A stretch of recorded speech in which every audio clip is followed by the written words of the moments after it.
പ്രിയ സഹോദരരെ, കർത്താവായ യേശു ക്രിസ്തുവിൻ്റെ രണ്ടാം വരവ് എന്ന ചാനലിലേക്ക് നിങ്ങൾക്ക് എല്ലാവർക്കും സ്വാഗതം. അതിനായി യേശു മഹാരാജാവ് ഒരിക്കൽ കൂടി എളിയദാസനെ അനുവദിച്ചോർത്ത് യേശു ക്രിസ്തുവിന് നന്ദി സ്തുതിയും സമർപ്പിക്കുന്നു. ആമേൻ.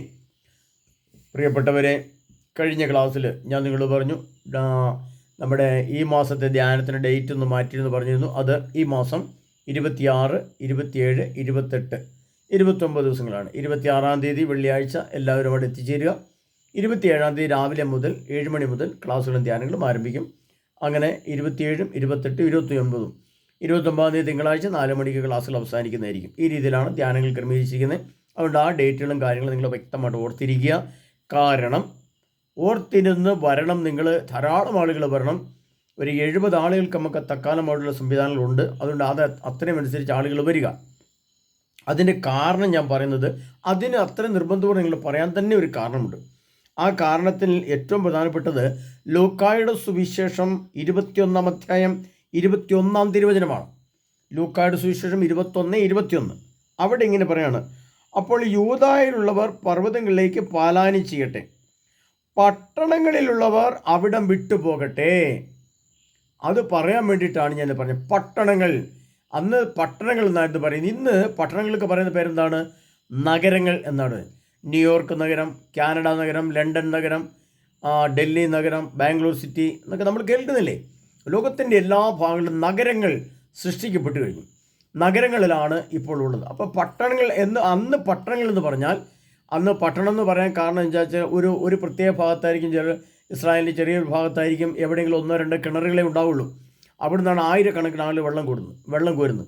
ആ കിണറുകളെ ആസ്പദമാക്കി അതിൻ്റെ പരിസര പ്രദേശങ്ങളിൽ കുറേയേറെ ആളുകൾ താമസിക്കും. ബാക്കി സ്ഥലങ്ങൾ വിജനമായിട്ട് കിടക്കും. എന്നാൽ ഇന്ന് അങ്ങനെയല്ല. ഇന്ന് വെള്ളം മനുഷ്യർ എവിടെ താമസിക്കുന്നു അവിടെ ഈ ആധുനിക യന്ത്രങ്ങൾ, കുഴൽക്കിണറുകൾ സ്ഥാപിക്കാൻ സാധിക്കുന്നതുകൊണ്ട് എവിടെ താമസിച്ചാലും മനുഷ്യൻ എവിടെ താമസിക്കുന്നു അവിടെ എല്ലാം പട്ടണങ്ങൾ കഴിഞ്ഞ് നഗരങ്ങളിലേക്ക് മാറും. കാരണം വെള്ളം എവിടെയുമുണ്ട്. അന്ന് അങ്ങനെ ആയിരുന്നില്ല. അതുകൊണ്ട് ഇന്ന് പട്ടണങ്ങൾ എന്ന് പറയുന്നത് ലോകം മുഴുവനും ഒരർത്ഥത്തിൽ ഒരു പട്ടണം പോലെ അല്ലെങ്കിൽ നഗരം പോലെയായി. അല്ലെങ്കിൽ നമുക്ക് കേരളം നമുക്കറിയാം, തിരുവനന്തപുരം മുതൽ കാസർഗോഡ് വരെ മൊത്തത്തിൽ നോക്കിക്കഴിഞ്ഞാൽ എല്ലാം ഒരു പട്ടണം പോലെ തന്നെ, ഒറ്റ നഗരമാണ്. കേരളം മുഴുവൻ ഒരു നഗരമാണ് എന്നതുപോലെ. അപ്പോൾ നമ്മൾ ജോലിക്കായിട്ട് വയൽ തേടി ആഫ്രിക്കയിലോ അമേരിക്കയിലോ ലണ്ടനിലോ ഒക്കെ പോയിട്ടുണ്ടെങ്കിൽ അത് നഗരങ്ങളാണ്. അതുകൊണ്ട് കർത്താവ് പറയാണ്, ആ നഗരങ്ങളിലുള്ളവർ അവിടം വിട്ടുപോകട്ടെ. പ്രിയ സഹോദരനെ, ഞാൻ നിങ്ങളുടെ കാര്യം പറയാണ്. തിരുവചനത്തിൽ എഴുതപ്പെട്ടിരിക്കുന്ന തിരുലിഖിത വചനങ്ങളുടെ ആഴങ്ങളെ ഗ്രഹിച്ചുകൊണ്ട് വേണം നാം വചനം വായിക്കാൻ. വെറുതെ വചനം വായിച്ചു പോവുകയല്ല. അതിൻ്റെ കാലപരിധികളിൽ എഴുതപ്പെട്ട വചനത്തിന് അതിൻ്റേതായ കാലഘട്ടങ്ങളുടെ പ്രത്യേകതയുണ്ട്. പ്രത്യേകിച്ചും നമുക്കറിയാം, ഓരോ വചനത്തിനും 3 തലത്തിലർത്ഥമുണ്ട്. ഞാൻ പലപ്പോഴും പറഞ്ഞിട്ടുണ്ട്. ഒന്ന് അറിവിൻ്റെ തലം, ജ്ഞാനത്തിൻ്റെ തലം, പ്രവാചകപരം, അതായത് അതീന്ദ്രിയ ജ്ഞാനതലം. അപ്പോൾ ആ എഴുതപ്പെട്ട കാലഘട്ടങ്ങളിൽ ഇന്ന് വന്നപ്പോൾ അന്നത്തെ പട്ടണങ്ങൾ ഇന്ന് എന്തായി മാറി? നഗരങ്ങളായിട്ട് മാറി. അപ്പോൾ ന്യൂയോർക്ക് സിറ്റിയിൽ ജോലി ചെയ്യുന്ന മലയാളികളോട്, ക്രിസ്ത്യാനികളോട് യേശു ക്രിസ്തുവിൻ്റെ ആത്മാവ്, പരിശുദ്ധാത്മാവ് പറയാണ്, നഗരങ്ങളിലുള്ളവർ അവിടം വിട്ടുപോകട്ടെ. എന്താണ് കാരണം? ആ നഗരങ്ങൾ നാളെ അഗ്നിക്കൂമ്പാരമായിട്ട് മാറും. ആണവ മിസൈലുകൾ അങ്ങോട്ട് തിരിച്ചു വെച്ച് അതിൻ്റെ സ്വിച്ച് എവിടെയാണെന്ന് നോക്കി ശ്രദ്ധിച്ചുകൊണ്ടാണ് അതിൻ്റെ യുദ്ധസന്നദ്ധമായി നിൽക്കുന്ന രാഷ്ട്രങ്ങളും അതിൻ്റെ ഉദ്യോഗസ്ഥന്മാരുമുള്ളത്. അത് തിരിച്ചിങ്ങോട്ടും, അത് ലോകത്തിലെ എല്ലാ രാഷ്ട്രങ്ങളിലേക്കും എതിർ രാഷ്ട്രങ്ങളിലേക്ക് ആണവ മിസൈലുകളാണ് തിരിച്ചു വെച്ചിരിക്കുന്നത്. ഒരു ബട്ടൺ അമർത്തിയാൽ 1000ങ്ങളുടെ വ്യൂഹം ഇങ്ങനെ ആകാശത്തുകൂടെ വരും. അത് വീഴേണ്ട സ്ഥാനത്ത് വീഴുമ്പോൾ ആ പട്ടണങ്ങൾ പിന്നെ ഒരു സെക്കൻഡ് കൊണ്ട് നോക്കിയാൽ കാണയില്ലാത്ത വിധം ഭൂമിയിൽ അപ്രത്യക്ഷമാകുന്ന സംവിധാനങ്ങൾ ഇന്നുള്ളത്. അല്ലാതെ അന്നത്തെ പോലെ ഒരു നഗരം വളഞ്ഞ് കുറേ ആൾക്കാർ യുദ്ധം ചെയ്യുന്നു, കുറച്ച് പേര് മരിക്കുന്നു, ബാക്കി ഓടി രക്ഷപ്പെടുന്നു, അങ്ങനെയല്ലേ പ്രിയപ്പെട്ടവരെ? ഈ കാലഘട്ടം എന്ന് പറയുന്നത് യുഗം അവസാനിക്കുകയാണ്, ലോകം അവസാനിക്കുകയാണ്. ഇനി പുതിയൊരു ആകാശവും പുതിയ ഭൂമിയും, ആ പുതിയ ഭൂമിയും പുതിയ ആകാശം എന്ന് പറയുന്നതാണ് സ്വർഗരാജ്യം, സ്വർഗീയ മഹത്വം. ആ സ്വർഗത്തിൻ്റെ യഥാർത്ഥ ഘടനയെപ്പറ്റിയൊക്കെ ക്ലാസ്സുകളിൽ, എൻ്റെ ധ്യാനങ്ങളിലുണ്ട്. പ്രിയപ്പെട്ടവർ വന്ന് കേട്ട് അതിനകത്തേക്ക് പോകാനുള്ള ടിക്കറ്റ് എടുക്കേണ്ട സമയമാണിത്. അതുകൊണ്ട് കർത്താവ് പറയാണ്, വ്യക്തമായിട്ട് പറയാണ്, ഗ്രാമത്തിലുള്ളവർ പട്ടണങ്ങളിലേക്ക് പ്രവേശിക്കരുത്. അടുത്ത വചനം അവിടെ എങ്ങനെ എഴുതിയിരിക്കുന്നത്? പട്ടണങ്ങളിലുള്ളവർ അവിടം വിട്ടുപോകട്ടെ, ഗ്രാമങ്ങളിലുള്ളവർ പട്ടണത്തിൽ പ്രവേശിക്കാതെയും ഇരിക്കട്ടെ. ഇത് രണ്ടും വ്യക്തമായിട്ട് വരുന്നത്. ഗ്രാമങ്ങൾ എന്ന് പറഞ്ഞാൽ എന്താണ്? ഇന്നത്തെ ഭാഷ പറഞ്ഞാൽ നഗരങ്ങളല്ലാതെയുള്ള സ്ഥലത്ത് താമസിക്കുന്ന എല്ലാ വ്യക്തികളെയും എന്താ കർത്താവ് പറയുക? ഗ്രാമപ്രദേശം എന്ന് പറയും. ഗ്രാമപ്രദേശത്ത് ടൗൺ സൗകര്യങ്ങളില്ല, അവിടെ ഗതാഗത സൗകര്യങ്ങളില്ല, അവിടെ മറ്റ് സംവിധാനങ്ങളില്ല, സൗകര്യങ്ങൾ കുറവാണ്, അങ്ങനെ കുറേയേറെ പ്രശ്നങ്ങൾ അതിനകത്തുണ്ട്. അപ്പോൾ ഗ്രാമത്തിൽ ഉള്ളവർ നഗരങ്ങളിലേക്ക് പോകാതിരിക്കട്ടെ. അതിൻ്റെ വേറൊരു ഭാഷയിൽ പറഞ്ഞാൽ നമുക്ക് ഇന്ന് അത് പറഞ്ഞാൽ അത്ര മനസ്സിലായില്ല. ഇന്ന് പറഞ്ഞു കഴിഞ്ഞാൽ എന്താ ചെയ്യുക? ഇന്ന് ഗ്രാമപ്രദേശങ്ങളിലുള്ളവരാണ് ഏറ്റവും കൂടുതൽ ജോലി തേടി വിദേശ രാജ്യങ്ങളിലേക്ക് പോകുന്നത്. അത് നമ്മൾ മനസ്സിലാക്കണം. അപ്പോൾ ഗ്രാമപ്രദേശം, ഞങ്ങളുടെയൊക്കെ നാട്ടിൽ ധാരാളം ആൾക്ക് ഇസ്രായേലിലേക്കും കാനഡയിലേക്കൊക്കെ പോയിട്ടുണ്ട്, അമേരിക്കയിലൊക്കെ പോയിട്ടുണ്ട്. അപ്പോൾ ഗ്രാമപ്രദേശങ്ങളാണ്. ഗ്രാമപ്രദേശങ്ങളിൽ നിന്ന് നഗരത്തിലേക്ക് പോയി. അപ്പോൾ കർത്താവിൻ്റെ നഗരങ്ങളിലുള്ളവർ അവിടം വിട്ടുപോകട്ടെ, ഗ്രാമങ്ങളിലുള്ളവർ നഗരത്തിലേക്ക്, അത് പറഞ്ഞാൽ ജോലി തേടി നിങ്ങൾ ദൂരദേശത്തേക്ക് പോകരുത്. കാരണം പട്ടണങ്ങൾ തലേദിവസം സോദോം ഗോമോറ പോലെ ഇരിക്കും. അവർ ലോത്തും ഭാര്യ ഒക്കെ അവിടെ മലമുകളിൽ കയറിയിട്ട് തിരിഞ്ഞു നോക്കിയപ്പോൾ പിറ്റേ ദിവസം നോക്കുമ്പോൾ അവിടുന്ന് പുക പൊങ്ങുന്നത് കണ്ടു എന്നാണ് വന്നിരിക്കുന്നത്. നമ്മുടെ മുഴുവൻ കത്തിച്ചാമ്പലായി. അങ്ങനെ നഗരം, നിനവേ എന്ന നഗരമല്ല, മറ്റേ സോദോം ഗോമോറ എന്ന് പറയുന്ന നഗരങ്ങൾ അവിടെ ഇല്ലാതെ അത് പിന്നീട് ഒരിക്കലും കണ്ടില്ല എന്ന് പറഞ്ഞോളെ. അവനെ നമ്മൾ വചനം വായിക്കുമ്പോൾ അതിൻ്റെ ആഴങ്ങൾ ഗ്രഹിച്ചുകൊണ്ട് വേണം. ലൂക്കായുടെ സുവിശേഷം 21 തിരുവചനത്തിൽ ഭർത്താവിനാണ് അപ്പോൾ യൂദായിലുള്ളവർ, അപ്പോൾ നമ്മൾ ഇപ്പോൾ ഇങ്ങനെ യൂദായിലുള്ളവരെ കുറിച്ചാണോ പറഞ്ഞിരിക്കുന്നത്? ഈ വചനം നമ്മൾ കേരള സഭയിൽ, അല്ലെങ്കിൽ നമ്മുടെ കണ്ണൂർ ജില്ലയിൽ, അല്ലെങ്കിൽ കേരളത്തിലെ, അല്ലെങ്കിൽ ഇന്ത്യയിലെ ഒരു രാജ്യത്തെ നമ്മൾ സംസാരിക്കുകയാണെങ്കിൽ, അല്ലെങ്കിൽ ഈ വചനം ശ്രവിക്കുകയാണെങ്കിൽ യൂദായിലുള്ളവരോടാണോ പറയുന്നത്? അല്ല, സഭയിലുള്ള നമ്മളോടാണ് പറയുന്നത്, നമ്മളോട്. അപ്പോൾ അത് യൂദായിലുള്ളവരെന്ന് പറഞ്ഞാൽ ഇസ്രായേൽക്കാരോടല്ല പറയുന്നത്. ഇസ്രായേൽക്കാരോട് പറഞ്ഞ വചനങ്ങൾ നമ്മുടെ വീട്ടിലിരുന്ന് വായിക്കുമ്പോൾ അത് നമ്മളോട് പറയുന്നതാണ്. കത്തോലിക്ക സഭയിൽ വായിക്കുമ്പോൾ സഭയോടാണ് പറയുന്നത്. അതാണ് നമ്മൾ മനസ്സിലാക്കേണ്ടത്. അതാണ് കാലഘട്ടത്തെ അനുസരിച്ച്, അതിൻ്റെ പശ്ചാത്തലം അനുസരിച്ച്, അതിൻ്റെ അർത്ഥത്തിൻ്റെ വ്യാപ്തി അനുസരിച്ച്, ആ കാലഘട്ടങ്ങളനുസരിച്ച് വ്യാഖ്യാനിച്ച് പഠിച്ചാലേ ഇതിൻ്റെ തലങ്ങൾ മനസ്സിലാകുള്ളൂ. അതുകൊണ്ട് കർത്താവ് പറയാണ്, പട്ടണങ്ങളിലുള്ളവർ അവിടം വിട്ടുപോകട്ടെ, ഗ്രാമങ്ങളിലുള്ളവർ അങ്ങോട്ട് പ്രവേശിക്കാതിരിക്കട്ടെ. അപ്പോൾ കർത്താവ് വ്യക്തമായിട്ട് പറയാണ് എന്തുകൊണ്ടാണ് പ്രവേശിക്കട്ടെ, പട്ടണത്തിൽ പ്രവേശിക്കട്ടെ. കാരണം, അതിന് കാരണം പറയുന്നുണ്ട്.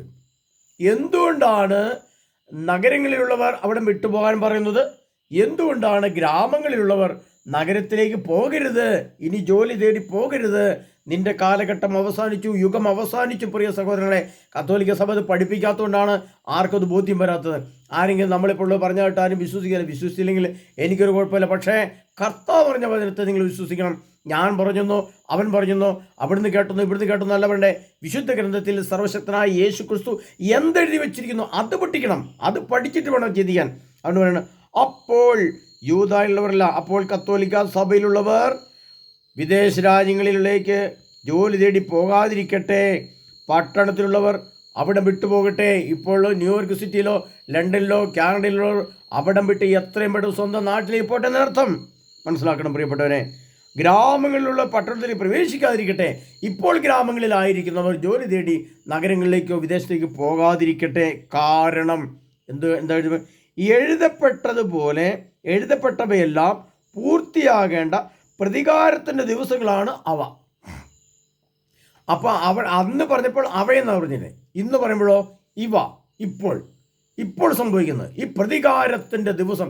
ഞാൻ ഇത് എഴുതി വെക്കുന്ന 2000 വർഷങ്ങൾക്ക് മുമ്പ് സുവിശേഷം AD 70-ലും 80-ലും 90-ലുമൊക്കെ സുവിശേഷം എഴുതുമ്പോൾ ഈ വചനം അപ്രസക്തമാണ്. കർത്താവ് കൊടുത്ത വചനത്തെ, ദൈവവചനം പ്രവാചകപരമുള്ള സുവിശേഷകർ അത് എഴുതുമ്പോൾ ഈ ആണവ ബോംബുകളോ നഗരങ്ങളോ ലോകത്തില്ല. അത് നമ്മൾ മനസ്സിലാക്കണം. അന്ന് കാനഡയില്ല, അന്ന് ലണ്ടനില്ല, അമേരിക്കയില്ല, അന്ന് ഡൽഹി എന്ന് പറയുന്ന വലിയ നഗരങ്ങളില്ല, ബാംഗ്ലൂർ സിറ്റി ഇല്ല, ഒന്നുമില്ല. 2000 വർഷം മുതലും ഉണ്ടോ? അന്ന് ഗ്രാമങ്ങളാണുള്ളവർ, വെറും ചെറിയ ഗ്രാമങ്ങൾ, 100-500-300 ഒക്കെ ആൾക്കാർ താമസിക്കുന്ന ഗ്രാമങ്ങളാണ് ഉള്ളത്. അപ്പോൾ കർത്താവ് പറയാണ്, എഴുതപ്പെട്ടതുപോലെ ഇവയെല്ലാം പൂർത്തിയാകേണ്ട പ്രതികാരത്തിൻ്റെ ദിവസങ്ങളാണ് അവ. ആ ദിവസങ്ങളിൽ ഗർഭിണികൾക്ക് മുലയോട്ട് നോർക്കും ദുരിതം. അപ്പോൾ എഴുതപ്പെട്ട വചനങ്ങൾ അതിന് പൂർത്തീകരണം വന്നപ്പോൾ പട്ടണങ്ങൾ എന്തായിട്ട് മാറി? ഗ്രാമങ്ങൾ എന്തായിട്ട് മാറി? പട്ടണങ്ങളായിട്ട് മാറി. പട്ടണങ്ങൾ എന്തായിട്ട് മാറി? നഗരങ്ങളായിട്ട് മാറി. നഗരങ്ങൾ എന്തായിട്ട് മാറി? വലിയ ഒരു രാജ്യം തന്നെ ഒരു നഗരമായിട്ട് മാറി. ഇപ്പം നമുക്കറിയാം കുവൈറ്റ് സിറ്റി എന്ന് പറയും. കുവൈറ്റ് എന്ന് പറയുന്ന രാഷ്ട്രത്തെ മൊത്തമായിട്ട് എടുത്താൽ അത് മൊത്തം ഒരു സിറ്റിയാണ്. കുവൈറ്റ് സിറ്റി എന്ന് പറഞ്ഞാൽ ആ രാജ്യം തന്നെ മൊത്തം ഒരു സിറ്റിയാണ്. ഇനി ദുബായ് എടുത്താലോ, ദുബായ് എന്ന് പറയുന്ന ആ രാജ്യം മൊത്തം ഒരു സിറ്റിയാണ്. നമുക്ക് വൻ നഗരമാണത്. അതുപോലെ ഓരോ രാഷ്ട്രങ്ങൾ എടുത്തു നോക്കൂ. പ്രത്യേകിച്ചും വൻ നഗരങ്ങളെല്ലാം അതിൻ്റെ ആ ഒരു ജില്ലയാണെങ്കിൽ ആ ജില്ല മുഴുവനും ഒരു സിറ്റിയാണ്, ഒരു നഗരമാണ്. കർത്താവ് പറഞ്ഞതെന്ന് വെച്ചാൽ ഇത്തരം സ്ഥലങ്ങൾ, വലിയ പട്ടണങ്ങൾ, വലിയ നഗരങ്ങൾ എല്ലാം എന്തായിട്ട് മാറും? തീക്കുണ്ടമായിട്ട് മാറും. തീക്കുണ്ടം. നിമിഷ നേരം മതി ഇതല്ല. കാരണം എന്താണ് എഴുതപ്പെട്ടിരിക്കുന്നത്? കാരണം എഴുതപ്പെട്ടവയെല്ലാം പൂർത്തിയാകേണ്ട പ്രതികാരത്തിൻ്റെ ദിവസങ്ങളാണിതെല്ലാം. പ്രിയപ്പെട്ടവരെ, നമ്മൾ മനസ്സിലാക്കേണ്ടത് പ്രതികാരത്തിൻ്റെ കാലഘട്ടത്തിലേക്ക് ദൈവത്തിൻ്റെ പ്രതികാരവുമുണ്ട്, സാത്താൻ്റെ പ്രതികാരമുണ്ട്. സാത്താൻ ദൈവത്തോട് പ്രതികാരം ചെയ്യാൻ വേണ്ടി തയ്യാറായിട്ട് നിൽക്കുന്നു. ദൈവം സാത്താനെ അടിച്ചു തോൽപ്പിച്ച് മനുഷ്യരാശിയെ രക്ഷിക്കുവാൻ വേണ്ടി കർത്താവ് നോക്കി നിൽക്കുന്നു. ഇത് രണ്ടുമാണ് അവിടെ സംഭവിക്കുന്നത്. അപ്പോൾ സാത്താൻ്റെ പ്രതികാരം ചെയ്യും, ദൈവം സാത്താനോട് പ്രതികാരം ചെയ്യുമ്പോൾ അതിൻ്റെ ഇടയിൽപ്പെട്ട് നിങ്ങൾ നശിച്ചു പോകരുത്. അതുകൊണ്ട് ഗ്രാമങ്ങളിലുള്ളവർ പട്ടണത്തിലേക്ക് പോകരുത് എന്ന് പറഞ്ഞാൽ വിദേശത്തേക്ക് ജോലി തേടി പോകരുത്. വിദേശത്ത് ജോലി ആയിരിക്കുന്നവർ എത്രയും പെട്ടെന്ന് തൻ്റെ ഗ്രാമങ്ങളിലേക്ക്, ഭവനങ്ങളിലേക്ക് തിരികെ വരുവാൻ കർത്താവ് പറയുകയാണ്. കാരണം എഴുതപ്പെട്ടവയെല്ലാം പൂർത്തിയാകേണ്ട പ്രതികാരത്തിൻ്റെ ദിവസങ്ങളാണ്. അതിനുശേഷം ലൂക്കായുടെ സുവിശേഷം 21-ാം അധ്യായം 34-ാം തിരുവചനം, അവിടെ കർത്താവ് പറയുന്നുണ്ട്. 21, 24, 34 കർത്താവ് ഇങ്ങനെ പറയുന്നത്: ദ്രവ്യാസക്തി, സുഖലോലുപത, മദ്യാസക്തി, ജീവിതവ്യഗ്രത എന്നിവയിൽ നിങ്ങളുടെ മനസ്സ് ദുർബലമാവുകയും ആ ദിവസം ഒരു കെണി പോലെ നിങ്ങളുടെ മേൽ വന്നു വീഴുകയും ചെയ്യും. ഇതൊരു കെണിയാണെന്ന് തിരിച്ചറിയുന്നത് ഇപ്പോഴല്ല. ഇതല്ല ഇപ്പം ഞാൻ പറയാം, 15 ലക്ഷം രൂപ 20 ലക്ഷം രൂപ കൊടുത്ത് നമ്മൾ അമേരിക്കയിലേക്ക് പോകുന്നു, അല്ലെങ്കിൽ പോളണ്ടിലേക്ക് പോകുന്നു, കാനഡയിലേക്ക് പോകുന്നു. അങ്ങനെ പോകുന്നവരുടെ വിചാരം എന്താണ്?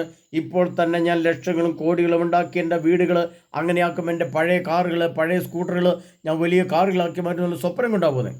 അപ്പോൾ കർത്താവ് പറയുകയാണ്, ഇതെന്താണ്? ഇതൊരു കെണിയാണെന്ന് എപ്പോഴാണ് തിരിച്ചറിയുന്നത്? ഇപ്പോൾ ജനങ്ങൾക്ക് അന്ന് 2000 വർഷം മുമ്പ് എഴുതിയ വചനങ്ങൾ ഇന്ന് കെണിയാണെന്ന് അവർ തിരിച്ചറിയുന്നത് എപ്പോഴാണ്? ഇപ്പോഴാണ് തിരിച്ചറിയുന്നത്. എങ്ങനെ? കാനഡയിൽ നിന്നും ആളുകളെ അവർ പുറന്തള്ളുന്നു, അമേരിക്കയിൽ നിന്നും ആളുകളെ, വിദേശികളെ പുറന്തള്ളുന്നു, ലണ്ടനിൽ നിന്നും ആളുകളെ, വിദേശികളെ പുറന്തള്ളുന്നു. അങ്ങനെ പുറന്തള്ളപ്പെടുന്ന ഈ പശ്ചാത്തലം വന്നപ്പോൾ എന്തു സംഭവിച്ചു? ഈ വചനങ്ങൾ പൂർത്തിയായി, ഈ വചനങ്ങൾ ഇവിടെ സംഭവിക്കുന്നു എന്നുള്ള സത്യമാണ് നമ്മൾ മനസ്സിലാക്കേണ്ടത്.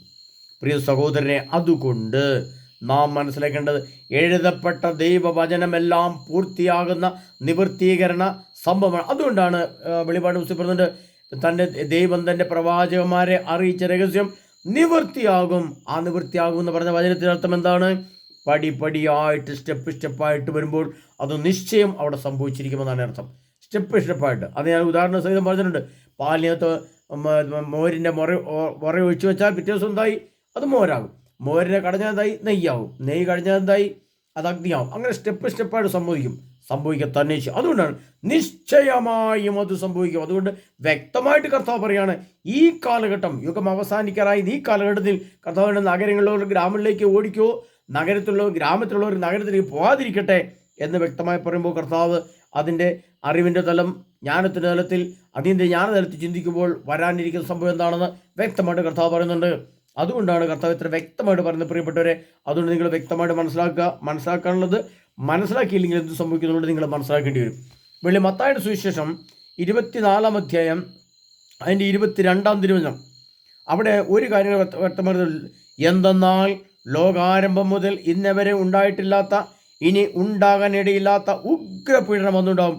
ആ ദിവസങ്ങൾ പരിമിതപ്പെടുത്തിയില്ലായിരുന്നെങ്കിൽ ഒരുവനും രക്ഷപ്പെടുകയില്ലായിരുന്നു. പ്രിയപ്പെട്ടവരെ, കർത്താവ്, നിങ്ങളൊന്ന് ആലോചിച്ച് നോക്കിയേ, നിങ്ങൾ ശരിക്കും ചിന്തിച്ചു നോക്ക്.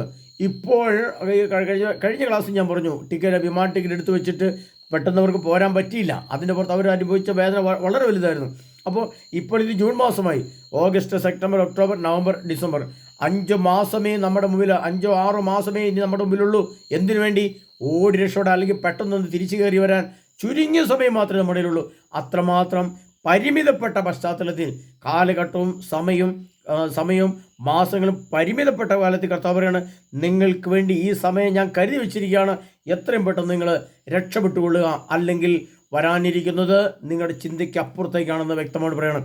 അപ്പോൾ അങ്ങനെ പരിമിതപ്പെടുത്തി വെച്ചിരിക്കുന്ന സമയത്തിനുള്ളിൽ നിങ്ങൾ എത്രയും പെട്ടെന്ന് കർത്താവിൻ്റെ മഹത്വത്തിലേക്ക് കർത്താവിൻ്റെ ജീവനുള്ള വചനത്തിലേക്ക് യേശുക്രിസ്തുവിൻ്റെ മഹത്വത്തിൻ്റെ ഒരു പങ്ക് പറ്റാൻ, യേശുക്രിസ്തുവിനോട് ചേർന്ന് നിൽക്കാൻ, മരണത്തെ അതിജീവിച്ച് മരണമില്ലായ്മയിലേക്ക് നമ്മൾ കൊണ്ടുപോകാൻ, നിത്യജീവനിലേക്ക് നമ്മളെ എത്തിക്കുവാൻ കർത്താവ് യേശുക്രിസ്തു പറഞ്ഞു വെച്ച വചനത്തോട് ചേർന്ന് ആ വചനപ്രകാരം നമ്മൾ ജീവിച്ചാൽ നമുക്ക് രക്ഷയുണ്ട് പ്രിയ സഹോദരങ്ങളെ.